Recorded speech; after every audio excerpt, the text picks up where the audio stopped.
SaaS metrics really confuse you? If you're a SaaS founder, this video is for you. My name is Susan and I share financial tips with founders and CEOs, especially around scaling your business. In today's 5-minute video, I'll be rampaging through basic SaaS metrics that founders get right and wrong, and I'll be correcting as I go.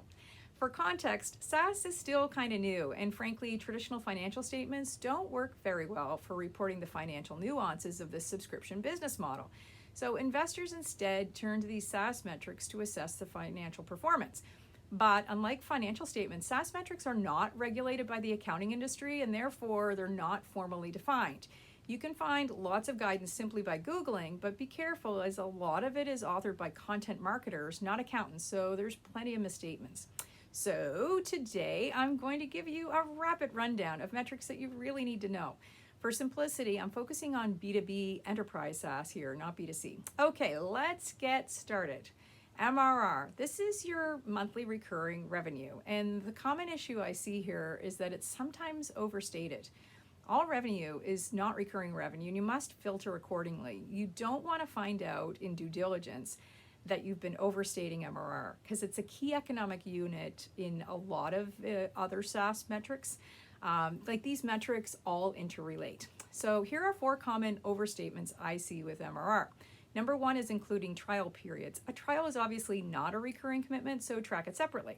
2 is too soon. Your client needs access to the software. If your software solution requires a technical integration that hasn't happened yet, it doesn't yet qualify as revenue, and it doesn't matter if they've already paid.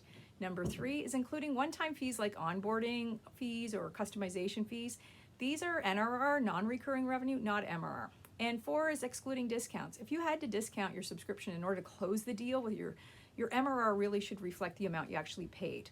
So once you have MRR, you can measure your month-over-month MRR growth rate, which conveys your growth velocity. And with an understanding of MRR, you can now calculate ARPA, which is the average revenue per account.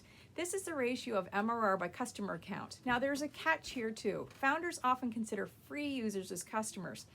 You should instead define a customer as a distinct entity or logo that is paying you a recurring subscription fee.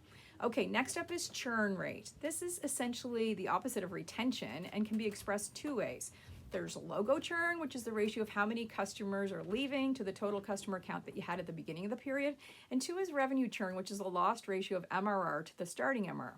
The first one is a number, the second one is a dollar value, and then they're both expressed as a percentage. Unless all customers are paying the same MRR, you'll need to track both as they each present a distinctive perspective. The key issue I see with founders is resistance to actually recognize an account as churned. The easiest way to think of this is like an on-off switch. MRR churn, MRR churn.